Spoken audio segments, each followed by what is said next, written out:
Hi hello ನಮಸ್ಕಾರ ಸ್ನೇಹಿತರೆ. ಇಲ್ಲಿ ಮೀನಾ ಅತ್ತೆ ಶಾಂತ ವಿರುದ್ಧ ಮತ್ತೆ ರುಚಿಗೆತ್ತಿದ್ದಾಳೆ. ಈ ಕಡೆ ಮನೆಗೆ ಬಂದವ್ರಿಗೆ ಅವಮಾನ ಮಾಡಿ ಕಳಿಸೋಕೆ ಮುಂದಾಗ್ತಿದ್ದಾರೆ ಶಾಂತ. ರಂಗಣ್ಣ ಅವರು ಕೂಡ ಕೋಪಗೊಂಡದ್ದು ಯಾಕೆ, ಸೂರ್ಯ ಯಾಕೆ ಈ ರೀತಿ ನಡ್ಕೋತಿದ್ದಾರೆ, ಇದು ಎಲ್ಲದಕ್ಕೂ ಕೂಡ ಉತ್ತರ ಸಿಗಬೇಕು ಅಂದರೆ ಈಗಲೇ ನಾವು ಈ ಚಾನಲ್ನ ಸಬ್ಸ್ಕ್ರೈಬ್ ಮಾಡಿ, ಹಾಗೆ ಒಂದು ವಿಡಿಯೋವನ್ನು ಪೂರ್ತಿಯಾಗಿ ನೋಡಿ. ಇಲ್ಲಿ ಮೀನಾ ಅಮ್ಮ ಮತ್ತು ತಂಗಿ ಇಬ್ಬರು ಕೂಡ ರಂಗನಾಥವ್ನ ಹಾಗೆ ಮಗಳನ್ನು ಕಾರ್ಯ ಕರಿಬೇಕು ಅನ್ನೋ ಕಾರಣಕ್ಕೆ ಮನೆಗೆ ಬರ್ತಿದ್ದಾರೆ. ಇತ್ತ ಕಡೆ ರಂಗಣ್ಣ ಹಾಗೆ ಮೀನಾ ಶಾಂತ್ ಅವ್ರು ಎಲ್ಲರೂ ಇರ್ತಾರೆ.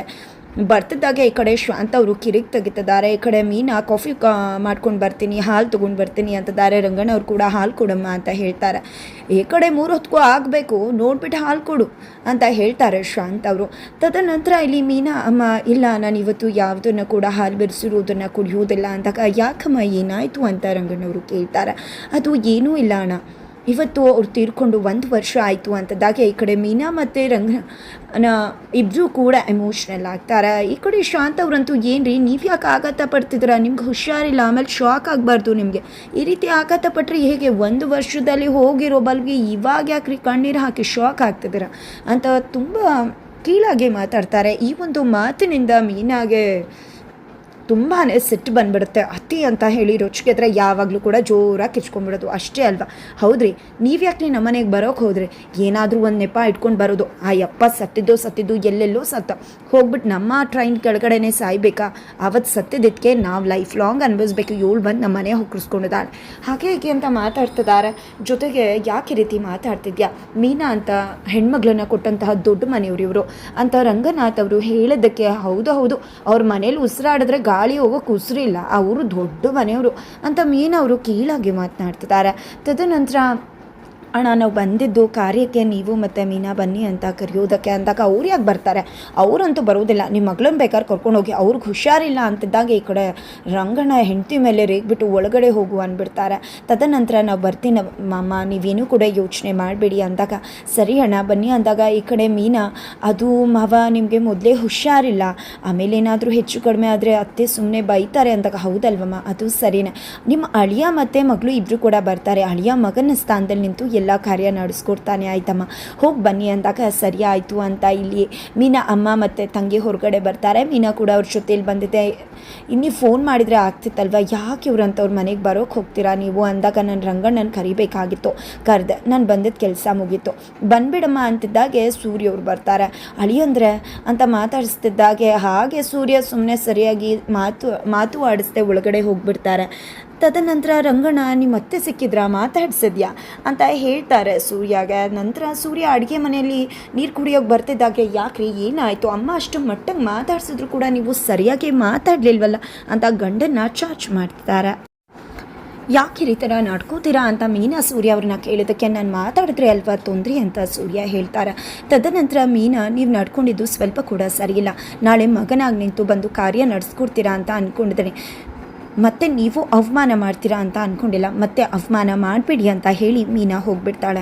ಇತ್ತ ಕಡೆ ರಂಗಣ್ಣ ತುಂಬಾ ಬೇಜಾರು ಮಾಡ್ಕೊಂಡಿದ್ದಾರೆ. ನಾನು ಮಾಡಿದ ಪಾಪಕ್ಕೆ 1 ವರ್ಷ ತುಂಬದ, ನಿಜವಾಗ್ಲೂ ನಾನು ನೀವಿದ್ದಿದ್ರೆ ಕಾಲಿಟ್ಕೊಂಡು ಕ್ಷಮೆ ಕೇಳ್ತದೆ, ನಾನು ಮಾಡಿರೋ ಪಾಪನ ಸರಿ ಮಾಡ್ಕೋಬೇಕು ಅಂತ ಅಂದ್ಕೊಂಡು ನಿಮ್ಮ ಮಗಳು ಮೀನಾ ನನ್ನ ಮನೆಗೆ ಕರ್ಕೊಂಡು ಬಂದೆ. ಪ್ರತಿದಿನ ಚಾಕ್ರಿ ಮಾಡಿಕೊಂಡು ಅತ್ತೆ ಹತ್ರ ಗಂಡನ ಹತ್ರ ಅವಮಾನ ಮಾಡಿಸ್ಕೊಂಡು ಬೈಸ್ಕೊಂಡು ಬೋರ್ಗೆತ್ತಿರ ಹತ್ರ ಆಡಿಸ್ಕೊಂಡು ಪಾಪ ದಿನ ಕಷ್ಟದಿಂದ ಬದುಕನ್ನು ದೂರ್ತಿದೆ. ನಾನು ಮಾಡಿರೋ ಕರ್ಮನ ಏನು ಹೇಳಲಿ ನಾನು ಅಂತ ಅಂದ್ಕೊಂಡು ತುಂಬ ನೊಂದ್ಕೋತಾ ಇರ್ತಾರೆ, ಕಣ್ಣೀರು ಹಾಕ್ತಿರ್ತಾರೆ. ಅದೇ ಸಮಯಕ್ಕೆ ಮೀನಾ ಬಂದಿದೆ. ಯಾಕೆ ಮಾವ ಅಳ್ತಿದ್ದೀರಾ ಅಂತ ಅನ್ಕೋತಿದ್ದಾಗೆ ಮಗಳು ಹಾಗೆ ಮೀನಾನ ಅಪ್ಕೊಂಡು ಈ ಕಡೆ ಕಣ್ಣೀರು ಹಾಕ್ತಾರೆ. ನಾನು ಮಾಡಿದ ಪಾಪಕ್ಕೆ 27 ಲಕ್ಷ ನನ್ನ ಮಗನ ಕೊಟ್ಟು ನಿನ್ನ ಮರ್ಯಾದೆನ ಮಾನನ ಹರಾಜಿಗಿಟ್ಬಿಟ್ಟೆ ತಾಯಿ, ನಿನ್ನ ಅಪ್ಪನ ಕಳ್ಕೊಂಡು ನೋವಲ್ಲಿದ್ದೆ, ಅಮ್ಮ ತಂಗಿ ಜೊತೆ ಇದ್ದೆ, ಅಂಥದ್ರಲ್ಲಿ ನಾನು ನಿನ್ನನ್ನು ಕರ್ಕೊಂಡು ಬಂದು ಈ ಕಷ್ಟಕ್ಕೆ ದೂಡ್ಬಿಟ್ಟೆ, ಜೊತೆಗೆ ನನ್ನ ಹೆಂಡತಿ ಬಾಯಿ ಎಂಥ ಬಾಯಿ ಅಂತ ಗೊತ್ತಿದ್ದು ಕೂಡ ನಿನ್ನನ್ನು ಕರ್ಕೊಂಡು ಬಂದು ಇಂಥ ಕಷ್ಟಕ್ಕೆ ತಳ್ಬಿಟ್ನಲ್ಲ ತಾಯಿ, ಎಂಥ ಕಷ್ಟ ಅನುಭವಿಸ್ತಿದ್ಯಾ ನನ್ನಿಂದಾಗಿ ನೀನು, ಆ ಪಾಪ ನನ್ನನ್ನು ಕಾಡ್ತಿದೆ ಅಂತ ಹೇಳಿ ತುಂಬಾ ಕಣ್ಣೀರು ಹಾಕ್ತಿದ್ದಾರೆ ರಂಗಣ್ಣ.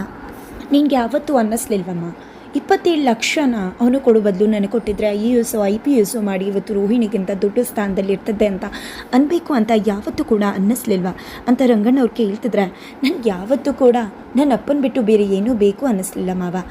ಎಲ್ಲರೂ ಕೂಡ ಗಂಡನ ನಂಬಿ ತವರ ಮನೆ ಬಿಟ್ಟು ಗಂಡನ ಮನೆಗೆ ಬರ್ತಾರೆ, ಆದರೆ ನಾನು ಮೊದಲನೇ ಹೆಣ್ಮಗಳು ಅವನ್ನ ನಂಬಿ ಈ ಮನೆಗೆ ಬಂದೆ. ನನಗೆ IAS IPS ಓದಬೇಕು ಅನ್ನೋ ಆಸೆಗಿಂತ ನಾನು ಬಡತನದಲ್ಲೇ ಹುಟ್ಟಿದ್ದು, ಏನೂ ಬೇಕು ಅಂತ ಎಂದೂ ಕೂಡ ಆಸೆ ಪಟ್ಟವಳಲ್ಲ. ಆದರೆ ನಾನು ಆಸೆ ಪಟ್ಟಿದ್ದು ಒಂದೇ ಮಾವ, ಆ ಅಪ್ಪ. ಆ ಅಪ್ಪನ ದೇವರು ಕಿತ್ಕೊಂಬಿಟ್ಟ. ಆದರೆ ಅವನ ತಪ್ಪನ್ನು ತಿದ್ಕೊಂಬಿಟ್ಟ. ನನಗೆ ನಿಮ್ಮನ್ನು ಕೊಟ್ಟ, ಅಪ್ಪನ ಸ್ಥಾನದಲ್ಲಿರೋ ನಿಮ್ಮನ್ನು ಕೊಟ್ಟ ಅಂತ ಹೇಳಿ ಕಣ್ಣೀರು ಹಾಕ್ತಿದ್ದಾಳೆ ಮೀನಾ.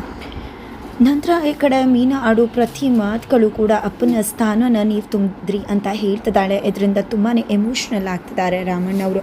ನಾನು ಅಷ್ಟೆಲ್ಲ ರಂಗಣ್ಣ ಅವರು ಅಷ್ಟೆಲ್ಲ ಮಾಡಿದರೂ ಕೂಡ ನೀನು ದೇವತೆ ತಾಯಿ, ನನ್ನ ಅಮ್ಮ, ನಾನು ಅಷ್ಟೆಲ್ಲ ತಪ್ಪುಗಳನ್ನು ನಿನ್ನ ಸೆರಗಿಗೆ ಗಂಟೆ ಹಾಕ್ಕೊಂಡು ಕೂಡ ನನ್ನನ್ನು ಕ್ಷಮಿಸಿ ಅಪ್ಪ ಅಂತ ಹೇಳ್ತಿದ್ಯಲ್ಲ, ಅದಕ್ಕಿಂತ ಇನ್ನೇನು ಬೇಕು ಮಗಳ ಅಂತ ಹೇಳ್ತಿದ್ರೆ ಮಾವ, ನಿಜ ಹೇಳಬೇಕು ಅಂದರೆ ಅಪ್ಪನಂತ ಸ್ಥಾನನ ತುಂಬಿದ್ರೆ ಅಪ್ಪ ಯಾವತ್ತೂ ನೆಂಟರಾಗೆ ಬಂದು ಹೋಗ್ತಾರೆ. ನಾಳೆ ಅವರ ತಿಥಿ ಇರ್ಬೋದು, ನಾನಲ್ಲೇ ಅವ್ರಿಗೆ ಪೂಜೆ ಮಾಡ್ಬೋದು, ಆದರೆ ನನ್ನ ಮನಸ್ಸು ನಿಮ್ಮನ್ನು ಅಪ್ಪ ಅಂತ ಒಪ್ಕೊಂಡ್ಬಿಟ್ಟಿದೆ ಅಂತ ಹೇಳ್ತಿದ್ದಾಳೆ. ಇದರಿಂದ ನಿಜವಾಗ್ಲೂ ಕೂಡ ರಂಗಣ್ಣ ಮತ್ತಷ್ಟು ಎಮೋಷ್ನಲ್ ಆಗ್ತಾರೆ. ಮಗಳೇ ಅಂತ ಒಪ್ಕೊಂಡು ತಾಯಿ ಸ್ಥಾನ ಕೊಟ್ಟು ಕಾಲಿಗೆ ಬೀಳೋಕ್ಕೆ ಮುಂದಾಗ್ತಾರೆ. ತನ್ನ ಎಲ್ಲ ತಪ್ಪನ್ನು ಕೂಡ ಕ್ಷಮಿಸಿ ನನ್ನ ಮನೆಯನ್ನು ಬೆಳಗ್ತಿದ್ಯಲ್ಲ ತಾಯಿ ಅಂತ.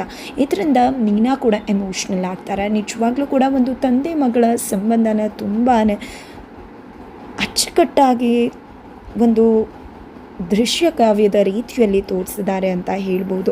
ಹಾಗಿದ್ರೆ ಮುಂದೆ ಏನಾಗುತ್ತೆ, ಈ ಕಡೆ ಮನೆಯಲ್ಲಿ ಮೀನಾ ಮನೆಯಲ್ಲಿ ಅಪ್ಪನ ತಿಥಿ ಕಾರ್ಯದಂದು ಈ ಕಡೆ ಸೂರ್ಯನಿಗೆ ಅವಮಾನ, ಏನದು ತಿಳ್ಕೊಬೇಕು ಅಂದರೆ ಮುಂದಿನ ವಿಡಿಯೋಗೆ